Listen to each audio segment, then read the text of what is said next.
último dia do ano é comum as pessoas fazerem planos e renovarem os desejos para o ano seguinte. E um dos objetivos mais comuns é equilibrar as contas, sair do vermelho. E o primeiro passo para isso é começar a se planejar já no primeiro dia de 2012.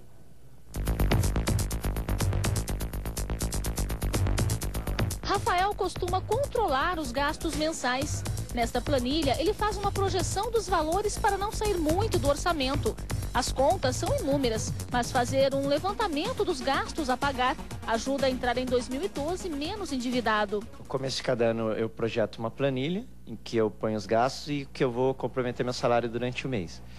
Aí eu tento não fazer tanta dívida, não consigo seguir à risca essa planilha durante o ano, mas já me dá uma base para saber em que eu posso gastar, em que momento eu gastei mais. Me ajuda muito, que mesmo que eu esteja devendo, eu sei quanto eu estou devendo, e aí eu consigo projetar o que eu devo acumular, o que eu devo cortar para o próximo ano. Segundo este economista, apesar da planilha não ser cumprida à risca, já é um bom começo para se planejar financeiramente para o ano seguinte. A partir do momento que as pessoas colocarem num papel, num caderno, ou numa planilha, quanto recebem por mês, quanto gastam, elas vão ter noção de onde eventualmente está gastando mais e onde pode poupar.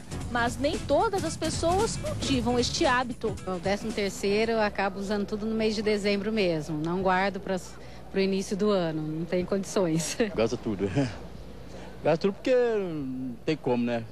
Você acaba comprando ali, comprando aqui, deixa para comprar tudo em cima da hora. Para muitas famílias, a situação é bem mais complicada que a do Rafael. Em janeiro, além dos custos fixos, tem os extras, como IPTU, IPVA, matrícula das crianças, material escolar e em março chega o imposto de renda. Com tantas contas a pagar, o ideal é poupar pelo menos um pouquinho do 13º salário. Prioridade número 1 é pagar essas dívidas. Principalmente se tiver cheque especial ou cartão de crédito, que tem taxa de juros muito elevadas. Depois, só fazer as compras necessárias e, se possível, fazer uma poupança para os gastos do ano subsequente, que são muito fortes nos meses de janeiro até março. Mas quem já gastou todo o 13º e abusou nas compras de fim de ano, a orientação agora é se planejar melhor para não cometer o mesmo erro em 2012. O ideal é a pessoa já trabalhar isso desde o início do ano. Criar uma postura de cuidado, de organização.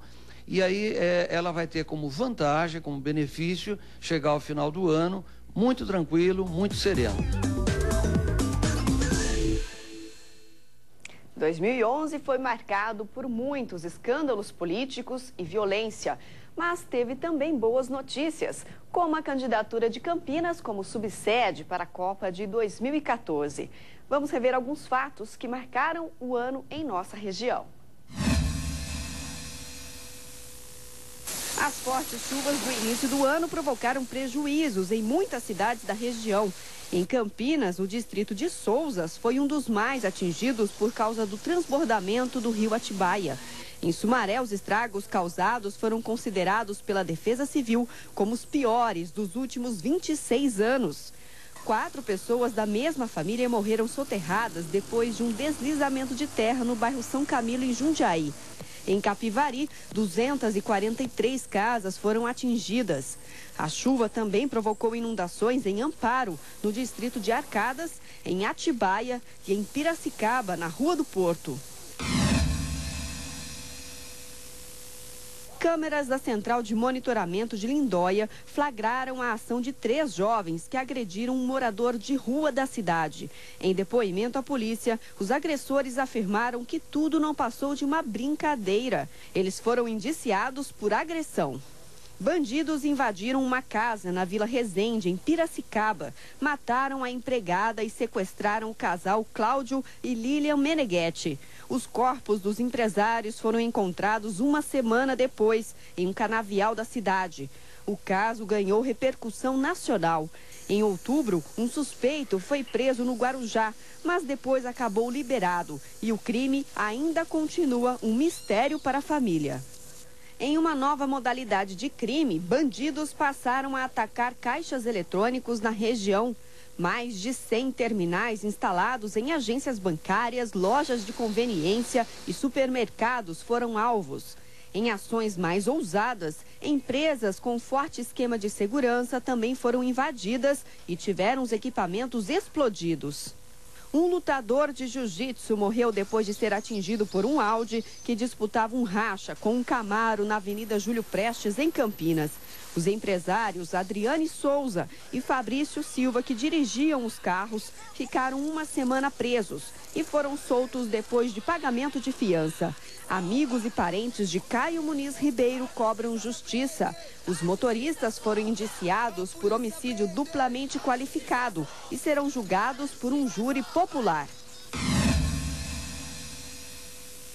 Depois de muita polêmica, o IBAMA autorizou a Prefeitura de Campinas a fazer o abate das 20 capivaras confinadas no Lago do Café desde 2008. Entidades em defesa dos animais protestaram contra a decisão, que dividiu opiniões na cidade. De olho na Copa do Mundo de 2014, Campinas criou um comitê e se lançou como candidata a uma das cidades subsede para o Mundial. Membros do comitê organizador local elogiaram a infraestrutura da cidade e afirmaram que são grandes as chances do município ser um dos selecionados. 20 pessoas foram denunciadas pelo Ministério Público e tiveram a prisão decretada em Campinas por irregularidades em contratos com a Sanasa. A primeira-dama, Roselina Assim Jorge Santos, foi apontada pelo MP como a chefe do esquema que envolvia o vice-prefeito, secretários, empresários e lobistas. De acordo com as investigações, mais de 600 milhões de reais foram desviados dos cofres públicos. Por causa das denúncias, a Câmara Municipal aprovou a criação de uma comissão processante e responsabilizou o prefeito Hélio de Oliveira Santos por omissão, no caso Sanasa, na liberação de alvarás para loteamentos e instalação de antenas de celulares irregulares. Em votação histórica, 32 dos 33 vereadores cassaram o mandato de Dr. Hélio. Assim que assumiu a Prefeitura de Campinas, o vice-prefeito Demétrio Vilagra também enfrentou uma comissão processante e foi afastado do cargo. Pedro Serafim, presidente da Câmara, se tornou o terceiro prefeito da cidade em menos de um mês. Uma decisão da Justiça reconduziu Demétrio ao cargo, mas permitiu a continuidade dos trabalhos da CP, que ao final dos 90 dias responsabilizou o prefeito por quebra de decoro parlamentar. Em mais uma sessão histórica, Demétrio também teve o mandato cassado pela Câmara de Vereadores. Em Limeira, as investigações do Ministério Público apontaram que a primeira-dama no município, Constância Félix, comandava um esquema de lavagem de dinheiro. 5 empresas que mantinham contratos com a prefeitura estavam em nomes de laranjas. Além da primeira-dama, 2 filhos do prefeito Silvio Félix foram presos durante as investigações. O Ministério Público fechou o cerco contra a venda de produtos ilícitos e exigiu a saída dos trabalhadores informais da região central de Campinas. Bancas foram retiradas e operações da Polícia Militar apreenderam diversas mercadorias.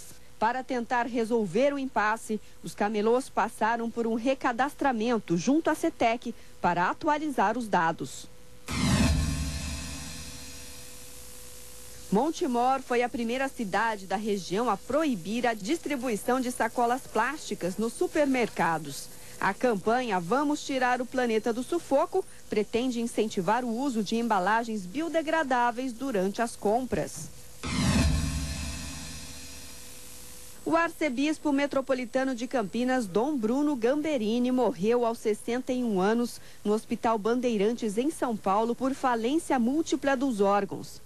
Dom Bruno tinha diabetes e sofria de síndrome metabólica. Milhares de fiéis lotaram a catedral para dar o último adeus ao líder religioso. Más condições de trabalho, agressões e assaltos a funcionários provocaram paralisações em muitos centros de saúde de Campinas, prejudicando o atendimento à população. Depois de denúncia do Ministério Público, Prefeitura de Campinas embargou mais de 30 obras das construtoras MRV e Goldfarb por irregularidades na liberação de alvarás. Proprietários dos imóveis prejudicados se organizaram para cobrar uma solução do poder público.